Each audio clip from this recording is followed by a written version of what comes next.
Hello, my extraordinary X-Men fans. It's Jerry Rasco, and we are here today to talk about the X-Men. Specifically, we're going to be looking at issue number 2 of the original X-Men series together. So thank you for jumping on. Thank you for viewing the video. If you're a subscriber, thank you so much for subscribing. You're helping us reach the goal of 1,000 subscribers by the end of the year. And don't forget, just by clicking that button for 100% free of cost, you can be in the running to win some free art. That's right. So with this X-Men series, I have an X-Men piece that we did here of the team in their original costumes. So one winner, one subscriber, when we hit the 1,000 mark, will win this piece of X-Men art celebrating this series. And then, of course, we also have the Spider-Man piece and the Incredible Hulk piece, both of which will go to a subscriber to celebrate those series as well here on the channel. And then there's more coming. So if you want to be in the running to absolutely win free art, and all you have to do is click a button, then by all means, please click that subscribe button. It helps the channel and puts you in the running for that free art. So this is just the second episode of this series with the X-Men. We've looked at X-Men number 1. So if you want to go back and look at our new playlist, you can see that one and catch up. But we are going to be looking at some very early stuff. This is the beginning of the Silver Age of comics. We've got some early Jack Kirby work as far as Marvel goes, and an interesting, I'll say interesting character that we see for the first time. So that all said, let's jump over to the comic. Let's check it out together. So this is the X-Men number 2. As I mentioned in the first episode, it's still not called the Uncanny X-Men. We do have things like the Invincible Iron Man and the Amazing Spider-Man and, of course, the Fantastic Four. But here, the X-Men have not received an adjective with the title. It's still just called the X-Men. The cover we're looking at, the interior of the book that we're going to look at is the original scanned copy. But for whatever reason, this cover is digitally recolored. This is not how the original would have looked. It's much more vibrant. It's much brighter. There's this fade of the dark green to the light green. You could do fades even with the older printing quality, but not nearly as smooth as what you've got here with, obviously with Photoshop, even from 2005 Photoshop. So this is just a recolored copy. Must be that, again, I speculated on the last time, but it's likely that the covers may have been damaged to a point where maybe it wasn't safe to scan, or there was enough, who knows, there was writing or ink or who knows, something on it that just didn't make it for a clean image. So they went ahead and used this digital recolor. The rest of the book, as I mentioned, is is original artwork. The cover, it's very classic Jack Kirby. We see a lot of the tropes that we're used to with Jack as far as the poses, the body positions, the sort of hands at that waist ready kind of action. The villain surrounded by the heroes, but feeling like he's still in charge. Again, just a real classic Kirby X-Men cover. If you Google X-Men Jack Kirby, you'll see this image. It will come up. Obviously, the number 1 issue comes up, but this one will come up as well. It's pretty classic. So as I kind of mentioned before, this is a scanned PDF copy of the comic. So you're going to see all the original ads, the paper, any printing errors, whatever, all this stuff. The interior here looks like it did when the book originally came out. So, and that would have been in 1963. So we are talking about, again, the early days of Marvel Comics. Great splash page. I always love a splash page that jumps us into action. And that's what we've got here. We have the team, and they are running towards a summons from the professor. So Professor X is waiting and has summoned them mentally, and they're all rushing to get there. Personally, I'd like to see this flipped. Just in general, from a visual psychology standpoint, because we are Western readers and we read from left to right, we kind of look at that things should move from left to right. Left to right equals forward for us. It means progress and energy. Things that are going from right to left are more. It takes away some of the speed. It's more tension based, which is perfectly fine, for the story, what you want to do. But here, where we're trying to show a lot of action and speed, I think I would have flipped this image and had him going the other direction. But just as the previous issue, still written by Stan Lee, drawn by Jack Kirby, inked by Paul Reitman. It's the same team that we had on issue number 1. Nice wings on the Angel. Those are actually really, really good. The costumes, we'll see this throughout the issue.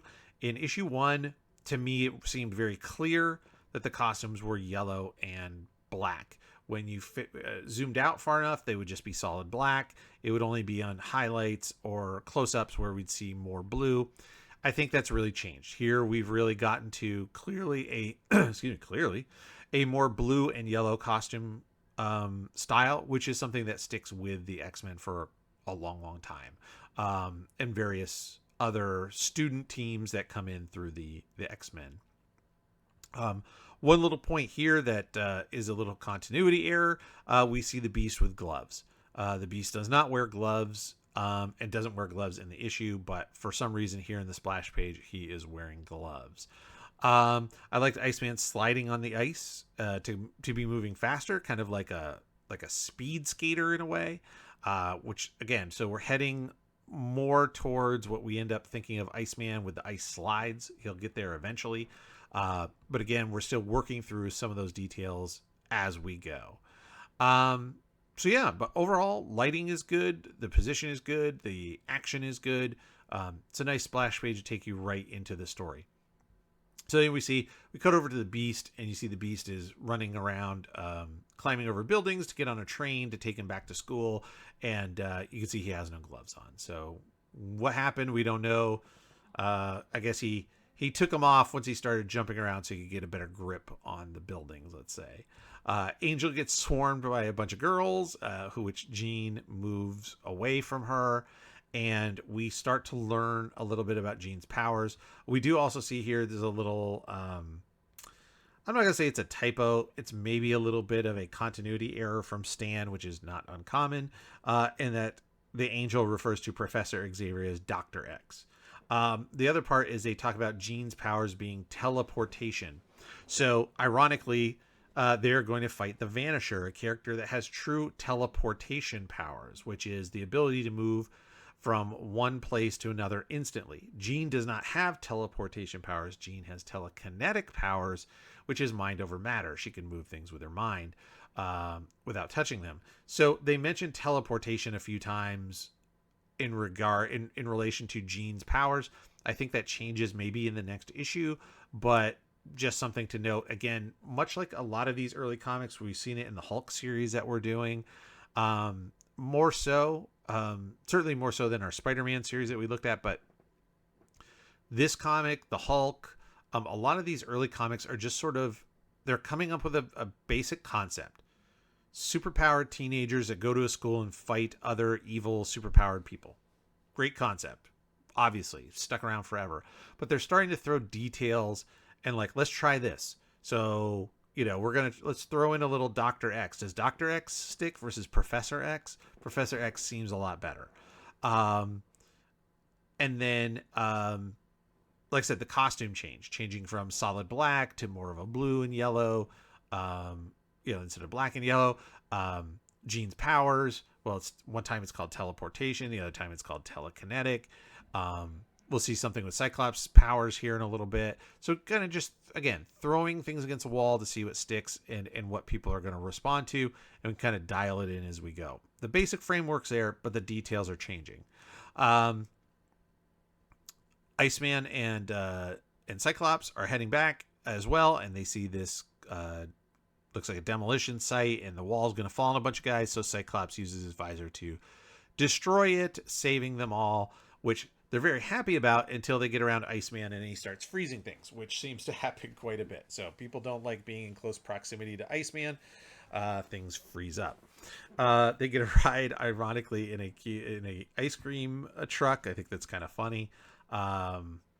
and a little gag there. So we've got a little bit of humor in what's a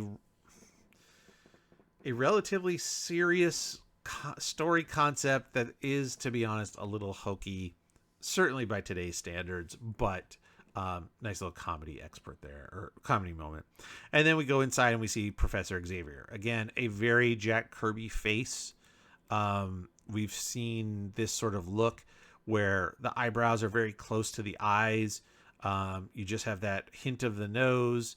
And he usually does love this sort of shadow, either up the middle of the forehead or kind of on the sides. We're not seeing that here, but we will. The head is big. So Xavier's head, now he has mental powers, right? He has powers of telepathy, so he's able to read minds and project mental images for other people to see or hear. So his head is larger than normal. Now, people think he's just a regular guy, so this is a little bit of a play where if you saw somebody with a head quite this big, you'd be concerned they have a condition of some kind. And it's not as big as the leader, who we've just seen recently in issues of the Hulk, who has a very, very big head, but it's leaning a little bit towards the larger cranium size. So he projects these mental images of the Vanisher, who has just appeared for the first time. And yeah, the Vanisher is very hokey and very weird looking. This profile shot makes it look like he has a normal human face. Anything from the front, and he almost looks alien. Like his lips are so low on his face that it's almost like this weird, like, alien horsey face kind of thing. And then you see it's all kinds of like scales, I guess. The costume, my notes here, I was like, what is the Vanisher? Like, what is this costume? The kids make fun of it here in the panel, and nobody wants to take him seriously at first, but like, what is going on with it? Is he supposed to be a snake?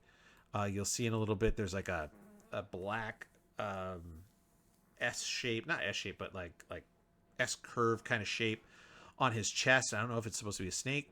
And then you also have this thing with his mask. So he has this sort of domino mask on, and there's this white slits over his eyes. So are his eyes like segmented like an insect, or, it's very weird. And then that goes away. That lasts here for this page, and then that changes. One more thing I wanted to point out is the color. So color is a really big deal when you're dealing with comic books. Comics are bright and vibrant and exciting, and are often written with adults in mind, but for kids. Does that make sense? What I mean by that is sometimes it'll deal with more complicated situations, whether that's science or psychology, or, the villains. What are the criminals trying to do? What is this guy's plan? To a little kid, this guy's going to steal defense plans and blackmail the United States for millions of dollars. A little kid might not get that, but they understand the bright and action and that kind of stuff. So color psychology tells us very quickly who your heroes are and who your villains are. Your heroes are always going to be just like the X-Men, Spider-Man, Captain America, Iron Man, Thor. They're all going to be in your primary colors. Your primary colors being red, blue, and yellow. When you mix those colors together, the colors you get are called secondary colors. So blue and yellow is green, blue and red is purple, and yellow and red is orange.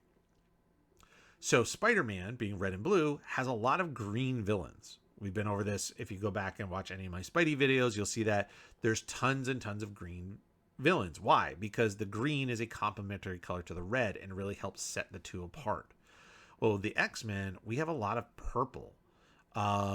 So we have Magneto, the Vanisher here is in purple. Eventually you'll see Sentinels, giant mutant hunting robots. They're purple. There's a lot of purple. So as much as the Spidey characters have green, these guys have purple. Why? Because one of the main colors of their costume is yellow, and there is no yellow in purple. Purple is red and blue. So that yellow is really going to set itself off and pop against that purple. So again, just psychology of storytelling. When you see this guy, without even seeing his face, you know he's the bad guy because he's in purple. So this is why I mentioned he has this cape, and here's this black sort of shape on the front of the costume. I don't know what it is. Again, if it's supposed to be a snake, there's also like a marking on the back of his hood. Again, sort of like a snake. Like this is almost like a snake hood. I don't know, but they think he's just a loony, and he walks into the bank, and they can't arrest him until he actually robs the bank. So he robs the bank, and then poof, disappears. And so defeats the guards. So that's what Xavier is explaining to them, that this guy can actually truly vanish wherever he is going. And so now we get back to our little, this happens all the time. These X-Men are teenagers. They are full of energy and let's put it that way. And so immediately Iceman is like, watch what I can do. And he starts showing this rapid fire snowball move that he has. But I like it. It's great to see he could do more than just make shields or freeze something. It's an aggressive offensive move, which I think is good, which is cool. It kicks us off into this little motif where, you know, Xavier's talking about what's going on and some more training.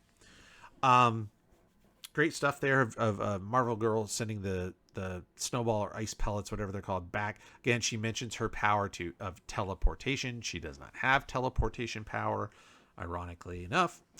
And now we see the first technical mention of the Danger Room. In issue 1, the X-Men do train, but they don't mention the special room being called the Danger Room. So this is our first mention of the Danger Room, which is a big deal. Plays a huge role in the X-Men lore. And is a great way to start an issue. When you don't know how to kick off that story, let's cut to the X-Men training in the Danger Room. And then from there, stuff happens. So the key here is how fast, getting the Angel to increase his speed and fly faster. So the way you do that, yes, we've drawn the Angel and there's all these speed lines of him flying. But if you want to show that he's really fast, he's so fast that he's a blur. And so we do that just with a simple contour line with these speed lines inside of it. It's a simple but effective way to do it. Whereas today we could use Photoshop and literally blur the figure so that they're moving so fast it's hard for the reader to see. So he can't quite make it. He's got a ways to go. He can't quite catch this super fast little missile that Professor Xavier sent out, but his health is good. He checks him out. He's like, hey, we just have to build up your conditioning. Beast goes, he avoids one trap and then falls into another one, which is this tunnel, and he manages to pin himself with his arms to the side. Great. I really like this sequence a lot. I think this is really, really good. You've got this image where you see him backflipping into the hole. He doesn't know it's behind him. Now we're looking down as he's falling down, and you can see this trap is really, really deep, so he's in some trouble. And it gives us a sense of that danger of how far down that is. And now we cut and the angle is looking up at him. So again, seeing how he has held his ground and trapped himself in there. Again, terrific stuff with the perspective, the foreshortening of the feet and legs coming out. The whole body really being foreshortened like that is excellent. And then I love this facial expression. So he's got to, he has to use his strength to hold himself in place, but then also fling himself up out, which he manages to do. But I love the strain on the face. The squinched up eyes is really, really nice. Overall, just really good stuff there. So I think that's terrific.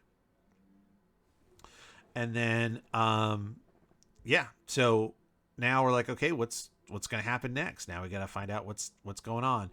Vanisher shows up at the Pentagon. Bloops his way in, teleports his way in. This general looks like General Ross at first glance, right? He wears that blue uniform. He's got the white hair. He's got the cigar. He's got the mustache. Maybe it is General Ross. They don't mention the name Ross, but certainly could be, and that'd be a nice little nod back to our sister series, The Hulk. So check those out as well. And he basically just tells him what he's going to do because he's a hokey early 60s villain who takes no pride or no pleasure in pulling off a massive crime if he doesn't warn you about it first, which is crazy. Okay.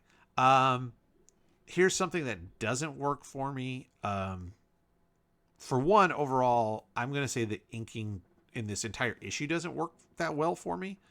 Not super sold on Paul Reitman's inking. A lot of it is very, again, the term I use a lot is thin. There's some places where the lines are real heavy, but then you have something like this where the lines around the Vanisher's face, the lips are super thin. The outline around this guy, there's just this littlest of heavy shadow around the chin, but nothing on the cheek. There's nothing to help separate the two figures other than color. And I don't like to rely on that. I'd much rather have a nice darker outline separating the foreground background or foreground middle ground. And what they're trying to do here is it seems like an upshot on the Vanisher's face. So you would take your face, and as you turn up, yes, the distance from your nose to lips is going to be longer, and your eyes are going to be up on your head, and you're looking down. And that's kind of what he's doing. That's why I think part of why the chin is so big. Some of it, he's just a weird looking guy, but it doesn't pay off because the character's face is so strangely proportioned that you almost can't tell that I believe he's looking down at them like this, but it doesn't read. Same here. Again, this is supposed to be a upshot. We're looking up at him, and he's looking down at these, sycophants around him. But again, because his face proportions have been so weird so far, we don't really see it as a true upshot. And so we're missing some of that great imagery and drama that angle can bring you, especially with dramatic lighting. But the guy's face kind of screws it up. So that's going to go back to training. We see part of the deal I mentioned. So we find out more about Jean's powers. She can move things with her mind, but typically it's going to wear her out, or she's not supposed to be moving things heavier than her own body weight because she's supporting it. Yes, she's lifting it with her mind, but right, she has a limit to her strength and energy. Well, Cyclops saves her, which is part of the training. Xavier tells him to do it, where he knocks the ball that she's holding up away, and then Iceman gets kind of jealous and sends him a little ice horse to ride off into the sunset with. So maybe we're seeing a little bit. It's not there between the two of them, but this idea of Cyclops and Jean, maybe that's happening. X-Men continue to train, and then we find out that Professor Xavier has a contact with the FBI. So you may not know about this. Again, if you're not an old school fan, you may not know about Fred Duncan. So Fred Duncan is an FBI agent that Xavier entrusts with his secrets, the secret of the school. He gives them a special device so they can communicate telepathically, and he sort of helps them, the X-Men, do stuff. So, for example, they need to fly to the Pentagon to try to prevent the Vanisher from stealing these military plans. And they're in New York, so they get this special weird helicopter plane hybrid thing from the government to fly in. I don't know why. Last issue, they had a plane that flew them to the rocket base where they stopped Magneto. I don't know why they don't use their own plane, but so be it. Vanisher does exactly what he says. This is nice little up here pacing where you have the same scene 3 times, but it's a moment to a moment to a moment. So the guys are standing there. The Vanisher appears on the table. They turn. They leap at him. He vanishes away, and they hit each other. Very, very nice. Again, pacing. That's a nice piece there. The X-Men meet him on the stairs and try to cut him off at the pass. And everybody kind of comes to the conclusion like, hey, yeah, we're all mutants here. I don't like this. I like the scene, but I don't think it plays out the way it should. And here's why. Stairs, in order to pull off stairs so that you have depth to them, they really do need shadows. Shadows make the difference. Otherwise, they're just a set of parallel lines. And it's very hard, especially on a small panel like this, to tell that they are going back in space. Yes, they're getting slightly smaller as they go, and the figures are smaller, but it it throws off some of our general sense of space. When something is moving away from us towards the horizon, typically it's higher than the things that are close to us. And that's one way you would normally sell it in a drawing. Well, here they're lower than him because he's up on the stairs. And as we go away, they get lower. So that confuses a little bit. I mean, you obviously can puzzle it out and figure it out, but just at first glance, your brain goes, that doesn't seem right. So again, the way to sell that is shadows that move only on the stairs, and you're not seeing the vertical part or only the horizontal part of the stairs. So the shadow would go, cut, go down, come out slightly offset, go across again, go down. Shadows on these stairs and under the Vanisher would really help sell the three-dimensionality of the stairs. So it's a lot of talk about why the stairs don't work. But it's important. If you're ever drawing sets of stairs, those shadows are really make or break the good three-dimensionality of the stairs. So they are working to just get the plans away. They get the plans. They think they're good because they're overconfident, and the Vanisher pops in and sneaks and grabs them again. This is a great leaping pose. I see this pose a lot. I've seen Jack Kirby use this pose for Captain America villains, Fantastic Four villains, Black Panther. It's a very classic leaping pose that he uses a lot, but it works really well. It's cool in that both the legs are up very high. He's horizontal as he's leaping through the air, which is really cool. The cape blowing out behind him helps as well, so that's nice. Cyclops manages to knock the briefcase away. Marvel Girl is playing keep away with her telekinesis, but the Vanisher has sleeping gas and knocks her out. And then before anybody can stop him, poof, he's gone again. And of course, as quickly as the X-Men were celebrated for stopping Magneto, they failed to stop the Vanisher. Now, they didn't commit the crime. They just failed to stop the Vanisher. And now everything's about them. Oh, they're a bunch of bums, and why don't they tell us who they are? And oh, yeah. The Marvel universe, the civilians in the Marvel universe are extremely media fickle. Let's put it that way. So the X-Men are here and they're lamenting how poorly they did, and it leads to this with Angel and Iceman kind of getting at each other. And again, this is something that happens a ton in these early X-Men comics, is the hot-headedness or the teenage energy just kind of explodes between the team, and they're always kind of at each other. Now, not in a bad way. They're never not friends when all is said and done, but they're, always kind of at each other. And here's again where we're not consistent with stuff. So Angel's wings get all iced up thanks to Iceman, and Cyclops is like, hey, I'll melt your wings. Well, he doesn't melt stuff. His beam, his energy beam that he blasts is force. Now he's knocking the ice and snow off. That part's great, but he's not melting anything. There's not supposed to be any heat to Cyclops's blast. So kind of doesn't work that way, but that's what happens. Like I said, we're throwing things against the wall and seeing what sticks. There's also something to be said when you have one guy who's writing every issue of your entire company's catalog of comics. He might get a little confused now and then and forget, oh yeah, that's right, Cyclops blasts aren't hot. It's just force. So Xavier kind of explains briefly. He doesn't give him real insight into what he's going to do, but he's just like, look, listen, you can see from this little film here of the Vanisher vanishing at 20,000 frames a second, he vanishes so quickly. Physical power and brute strength isn't going to work. He has another plan. So the X-Men meet the Vanisher on the lawn of the Capitol building. And so with his thugs, and he's coming for his $10 million blackmail payment so he doesn't sell America's military secrets.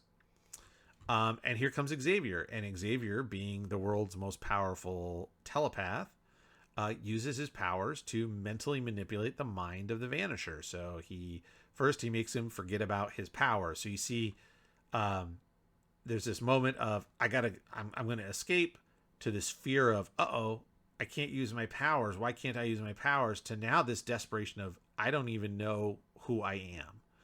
So he absolutely wipes his mind, which is a horrible, horrible thing when we think about it now. But, you know, I guess the guy was, was trying to blackmail the country. I mean, he's certainly a villain, and who knows? Maybe it's not permanent, and maybe it's just enough so they can take him into custody.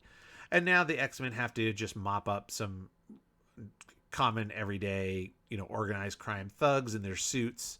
I love criminals in suits. I think it's so funny. I'm going to go commit a crime, but I'm going to make sure that I have a tie and a nice hat on so that I'm not seen out in public, out of dress.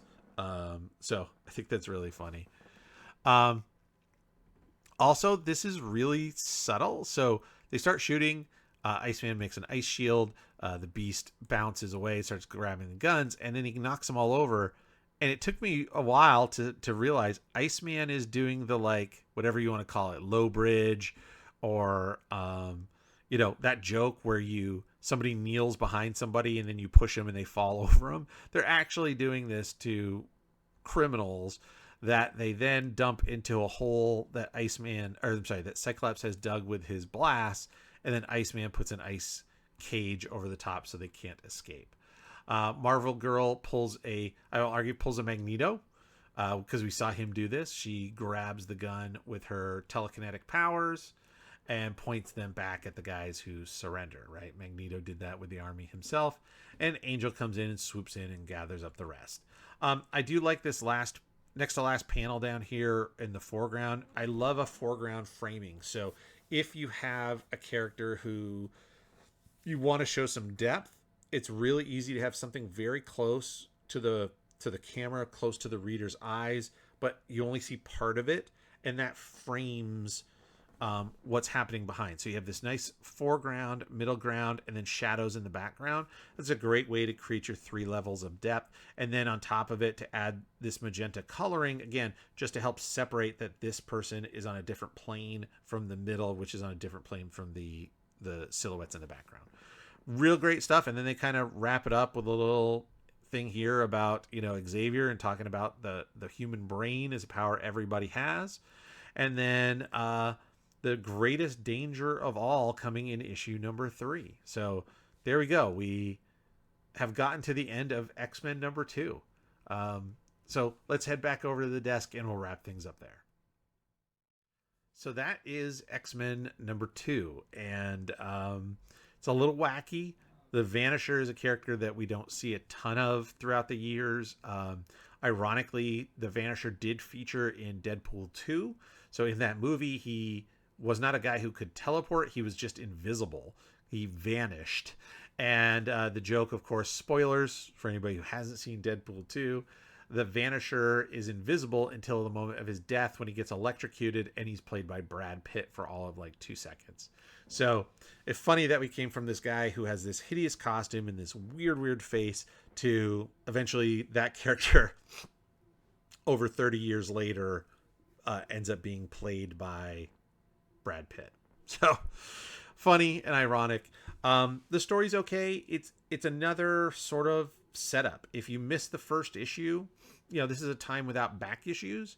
So this is the second issue. So there's people who maybe have heard about the X-Men. They passed on issue 1. They heard it was good. They want to pick up issue 2. And so you need to reestablish who the characters are, what their powers are, which we did a number of times throughout the story. So it doesn't move fast. I'm not a super big fan of this particular pencil and inking combo. I don't think that Paul Reitman is Kirby's best inker. I think we'll see some of those later, some other series that we look at. But overall, I think it's a fun issue. I'll give it a 6 out of 10. Again, not great, not a key issue, not the kind of thing that an X-Men collector Well, obviously, other than the fact that it's just really old. But if you were like, hey, do you, if you want to collect appearances from a villain, you're going to collect ones by Magneto, Sentinels, Mr. Sinister, maybe, stuff like that. Are people collecting the Vanisher appearances? Probably not. But anyway, those are my thoughts.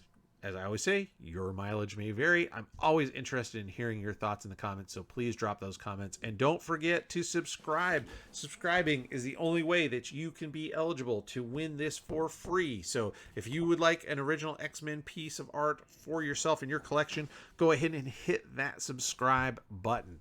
And then from there, we'll see you all here next week for another extraordinary issue of the amazing, uncanny X-Men. Thanks.